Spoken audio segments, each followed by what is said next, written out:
있는 말씀은 시편 133편입니다. 우리 드라마 성경으로 함께 묵상하겠습니다.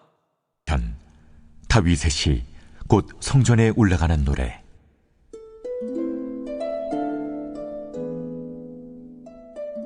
보라, 형제가 연합하여 동거함이 어찌 그리 선하고 아름다운고.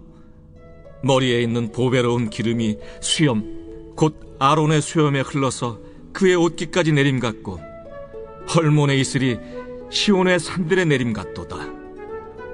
거기서 여호와께서 복을 명령하셨나니 곧 영생이로다.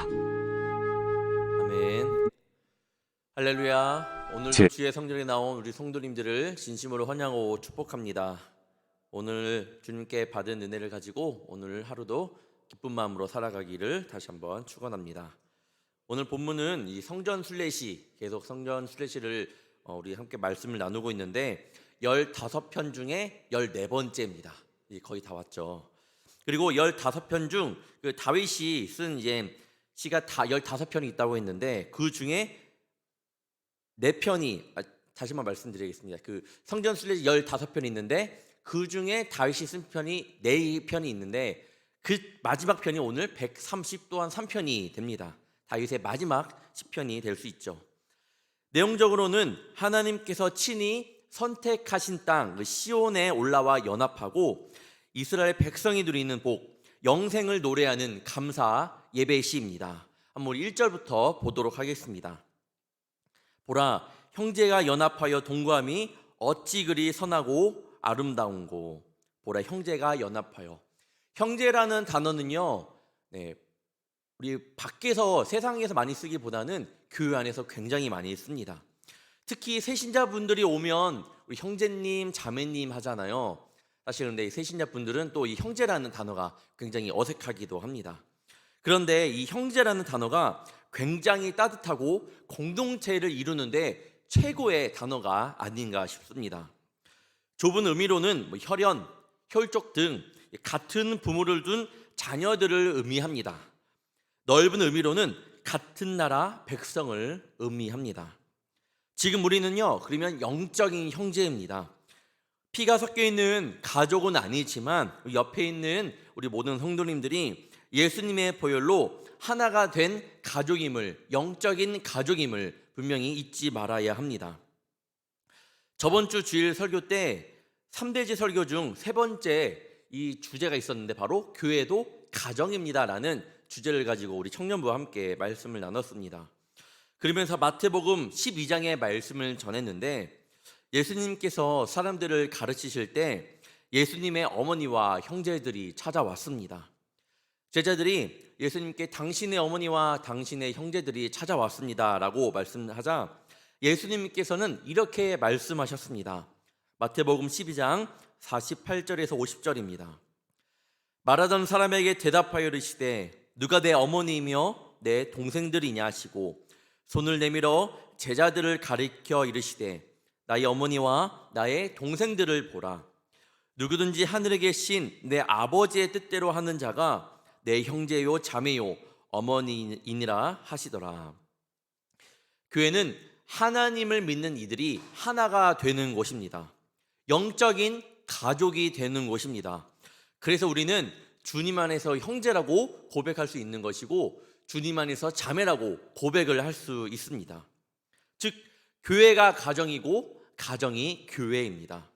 그러니까 어떻게 해야 되나요? 교회 안에서도 당연히 가정처럼 서로 사랑하고 이해 관계가 있어야 합니다. 가정에서 불화가 일어날 때 많습니다. 남편과 아내와 불화가 일어날 때가 있고요. 사랑하는 자녀와 말다툼을 할 때가 있습니다. 그런데 어떻게 하나요? 그럴 때 그 관계가 깨지는 것이 아니라 다시 한번 사랑으로 이해하고 보듬어 주잖아요.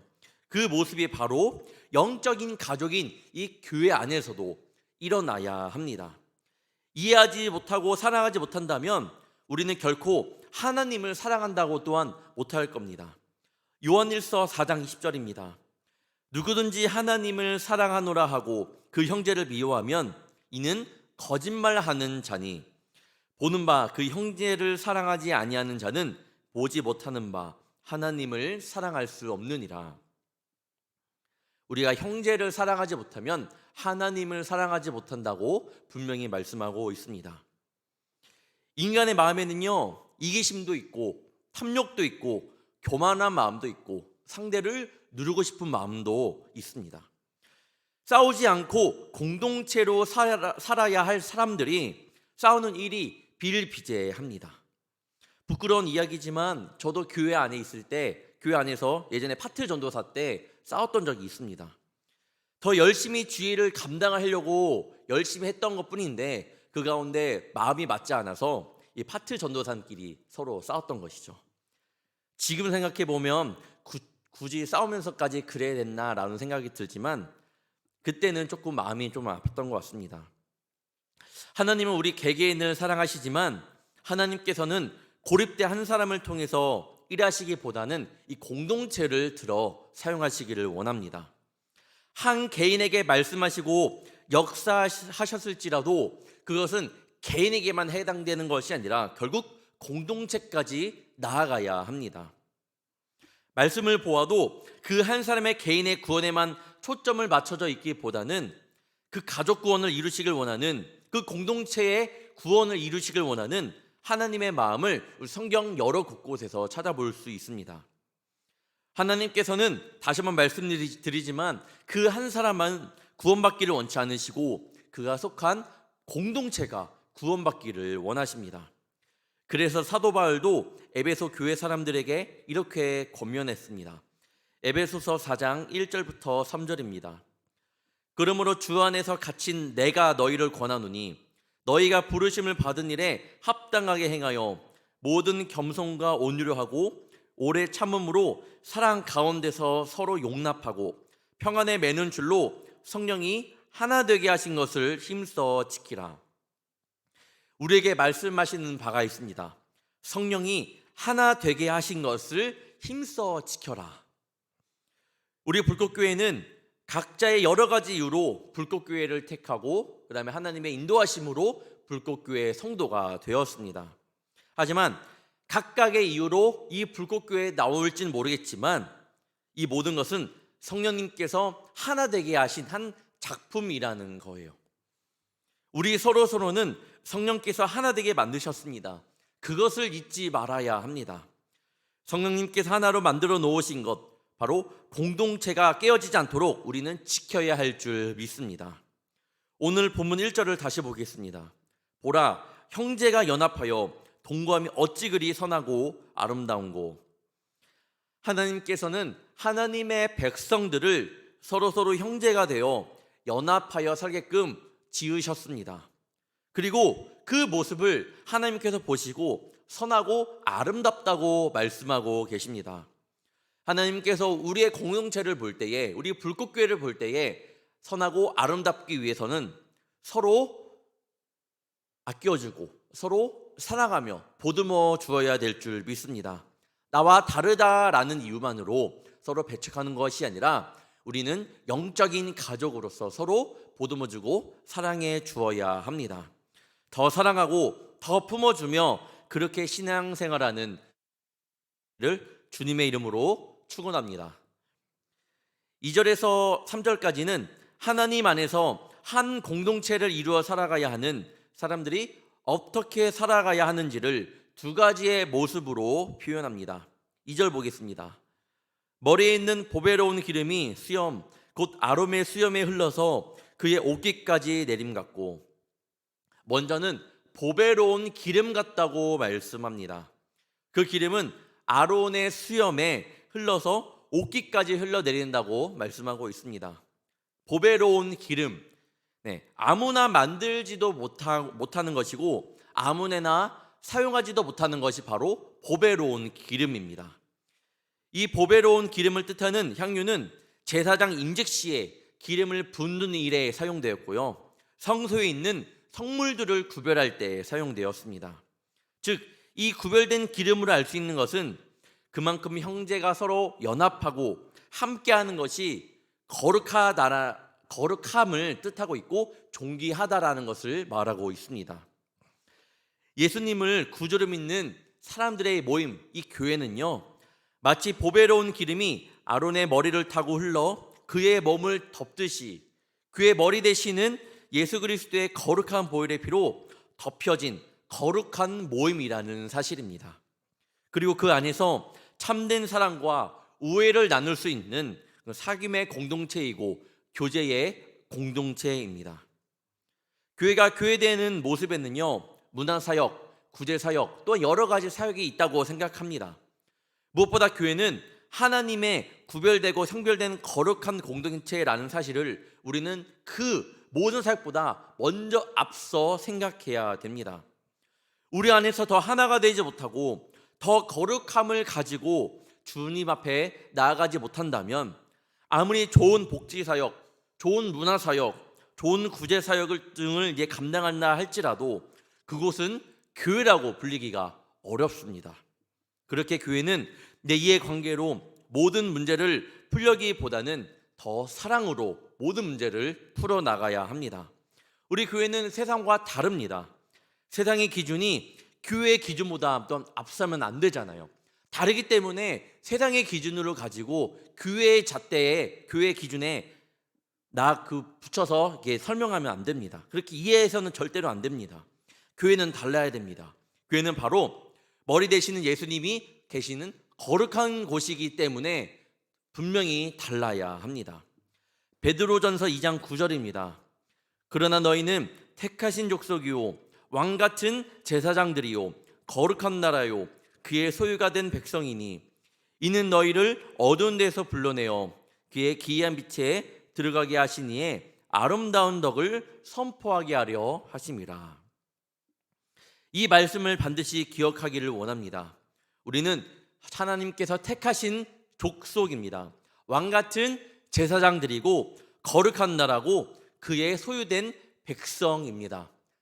세상의 기준에 부합하며 사는 자가 아니라 하나님의 기준에 부합하며 살아가는 그런 귀한 존재라는 사실입니다. 이 말씀을 반드시 기억하고 하나님의 자녀답게 거룩함을 가지고 살아가는 우리 성도님들 되시길 주님의 이름으로 축원합니다. 3절을 보겠습니다. 이 3절은요 상반절과 하반절로 나뉠 수 있습니다. 상반절 보면 헐몬의 이슬이 시온의 산들에 내림갑도다. 하나님 안에서 한 공동체를 이루어 살아가야 하는 이 사람들의 모습을 헐몬산의 이슬이 시온에 있는 산들에 내림같다고 말씀하고 있습니다. 여기에서 헐몬은 만년설로 덮여져 있는 팔레스타인 최고의 산입니다. 이것은 요단강의 근원을 이루는 산으로 많은 양의 이슬이 내리는 것으로 유명한 산이기도 합니다. 그래서 헐몬의 이슬은 많은 이슬이라는 이 동의어로 사용되기도 하는데 특히 3절과 2절은 서로 대구를 이룹니다. 두 절을 비교해서 보면 헐몬산은 아론과 비교하고 있고요. 이슬은 기름과 비교하고 있고 시온의 산들은 옥깃에 비교하고 있습니다. 2절에서 그 기름의 거룩함에 대해 말씀드렸죠. 이처럼 헐몬산에서 만들어진 이슬이 하는 역할은 그보다 낮은 산과 언덕과 같은 시온의 산들 그 가운데 그리고 메마르고 황량한 것을 생명이 움트는 그런 토양으로 만들어준다고 말씀하고 있습니다. 2절에서는 기름이 그런 역할을 한다면 이 3절에서는 헐몬산에서 만들어진 그 이슬이 그런 역할을 한다라는 겁니다. 즉 시인은 헐몬산에서 만들어진 이슬들이 유유히 흘러서 시온을 적시고 풍성케 하듯 하나님께서 성도들의 모임인 이 교회를 통해 백성을 축복하시고 풍성케 하신다라는 사실을 말씀하고 있습니다. 그리고 오늘 본문은 이렇게 마무리됩니다. 거기서 여호와께서 복을 명령하셨나니 곧 영생이로다. 2절 3절을 통하여 교회는 그런 곳이라고 했습니다. 보배로운 기름이 흐르는 곳, 헐몬산에 이슬이 흐르는 곳, 즉 거룩함을 뜻하는 겁니다. 그리고 마지막 말씀드렸던 것처럼 거기서 여호와께서 복을 명령하셨나니 곧 영생이로다. 여호와께서 교회를 향하여 복을 명령하셨는데 그 명령은 무엇인가요? 사실 많은 사람들이 예수님만 믿으면 됐지 교회가 왜 필요하냐라고 말하는 사람들이 생각보다 많습니다. 그리고 그 사람 때문에 생겨나는 교회 많은 문제들은 이러한 그들의 주장에 설득력을 더하고 있습니다. 우리가 생각해야 될 것이 있습니다. 교회는요, 비록 사람들이 모여 이룩한 인간의 공동체이긴 하지만 하나님께서 허락하시고 하나님의 섭리하심으로 생겨난 귀한 거룩한 공동체라는 사실입니다. 또 교회는 예수님께서 친히 머리가 되셔서 이끌어가는 그런 거룩한 공동체입니다. 이것이 바로 한 생명이라도 구원에 이르게 하는 구원의 방주로서의 사명인 줄 믿습니다. 즉 교회는 사람들의 유한한 그런 인생들 가운데 영원한 생명이 전해지는 거룩한 곳입니다. 하나님의 구원에 이르게 하는 것이 교회의 가장 중요한 사명입니다. 마가복음 1장 38절을 제가 읽어드리겠습니다. 이르시되 우리가 다른 가까운 마을들로 가자. 거기서도 전도하리니 내가 이를 위하여 왔노라 하시고, 사도행전 1장 8절 오직 성령이 너에게 임하시면 너희가 권능을 받고 예루살렘과 온 유대와 사마리아와 땅끝까지 이르러 내 증인이 되리라 하시니라. 예수님께서 이 땅에 오신 본질적인 이유를 이 두 구절로 우리는 볼 수 있습니다. 그리고 성도가 이 세상에서 감당해야 할 사명도 최대의 과제도 복음 전파와 영혼 구원입니다. 사랑하는 우리 성도 여러분, 불꽃교회에 소속된 성도로서 막중한 사명을 반드시 우리는 기억해야 됩니다. 교회가 교회되게 하는 것은요, 어떠한 사역보다는 우리가 거룩함으로 주님의 사명을 잘 해나가는 데 있습니다. 우리가 그 사명은 분명히 알아야 될 거 뭐냐, 그 사명은 바로 예수님을 전하는 것이고 우리가 예수님의 그 복음을 가지고 세상 앞에 나아가야 된다라는 거예요. 그럴 때 교회가 되는 것이고, 그럴 때 형제가 서로 연합하는 것이고, 그럴 때 주님께서 우리를 보시기에 선하고 아름답다라고 칭찬할 수 있는 것입니다. 이것을 우리 인생의 최대의 과제로 삼아야 합니다. 우리는 교제가 목적이 아니에요. 우리는 결국에는 그 교회의 목적을 통하여 서로 연합함을 통하여 하나님을 전할 수 있는, 예수님의 그리스도의 보혈을 전할 수 있는 사람이 되어야 합니다. 그것이 우리 성도로서의 최고의 목적인 줄 믿습니다. 먼저 우리 모두가 교회에서 하나로 연합하여 구원의 방주로서 수많은 잃어버린 영혼들을 구원하는데 총력을 다하는 성도가 되어야 합니다. 오늘 시인이 말했던 것처럼 보배로운 기름이 수염에서 그 옷깃으로 흘러내림과 같이, 헐몬의 이슬이 시온의 산들에 내림과 같이 우리 불꽃교회를 통하여 하늘의 신령과 하나님의 은혜와 하나님의 축복이 이 세상 가운데 흘러내리는 거룩한 축복의 통로가 되기를, 우리 불꽃교회가 그런 통로가 되기를, 우리 성도님들이 그 사명을 또한 잘 감당할 수 있기를 주님의 이름으로 간절히 축원합니다. 오늘도 살아갈 때에 나도 예수님을 전하는 자가 됩시다. 하나님을 사랑하는 자, 그 다음에 우리가 더욱더 그 사명을 잊지 않는 자가 되기를 바랍니다. 그것이 하나님께서 우리에게 원하시는 모습입니다. 어떠한 방법으로, 어떠한 모습으로 그 모습을 나타낼지는 모르겠습니다. 하지만 작은 모습이라 할지라도, 그 꼭 말로만 아니더라도 우리 성도님들의 작은 모습을 통해서라도 그 그리스도의 향기를 내뿜을 수 있는 귀한 주님의 자녀가 되기를 축원합니다. 그때 교회가 교회되게 될 줄 믿습니다. 기도하겠습니다. 보라, 형제가 연합하여 동거함이 어찌 그리 선하고 아름다운고. 사랑의 주님, 우리 사랑하는 가정이, 우리 사랑하는 교회가 모든 관계마다 보배로운 기름이 흐르게 하시고 헐몬산의 이슬이 덮이게 하심으로 하나님께서 명령하신 복을 누리게 하시고 영원한 생명을 살게 하여 주시옵소서. 교회가 교회되게 하는데 최선을 다하게 하여 주옵소서. 서로 단점을 품어주고 이해해줄 수 있는 형제자매가 되게 하옵시며, 무엇보다도 나도 누군가에게 말을 할 때에 한 번 더 생각하며 남을 깎아내리는 말이 아닌 위로의 말, 사랑의 말을 더 진심을 가지고 전하게 하여 주시옵소서. 혹여나 누군가에게 상처를 주었다면 미안하다고 말할 수 있는 용기를 허락하여 주시며 서로 관계 회복을 위해 앞장서는 주의 자녀 되게 하여 주시옵소서. 오늘도 간절한 마음을 담아 1000번째 예물을 드렸습니다. 자신의 기도 제목을 위하여, 사랑하는 손주들을 위하여, 사랑하는 가정을 위하여 드린 예물을 주께서 기뻐 받아주시며 예물을 드림 가운데 우리의 마음이 있사오니 그 마음이 하나님 보시기에 귀한 마음 되게 하여 주시옵소서. 기도 제목대로 이루어지는 역사가 그 삶 가운데, 그 가정 가운데 나타나게 하여 주시옵소서. 오늘 하루도 살아갈 때에 거룩한 자녀로 살아가게 하시며 예수 믿는 자녀로서, 불꽃교회 교인으로서 예수님만을 드러내는 삶을 살게 하여 주시옵소서. 예수님을 전함으로써 주님이 기뻐하시는 모습으로 주님께 영광 올려드리게 하옵소서. 이 모든 것 내가 하는 것이 아닌 성령님을 의지하며 나아갑니다. 부족한 자를 들어 사용하여 주시고 주의 사명을 이루어가는 귀한 주의 자녀들로 거듭나게 하여 주옵소서.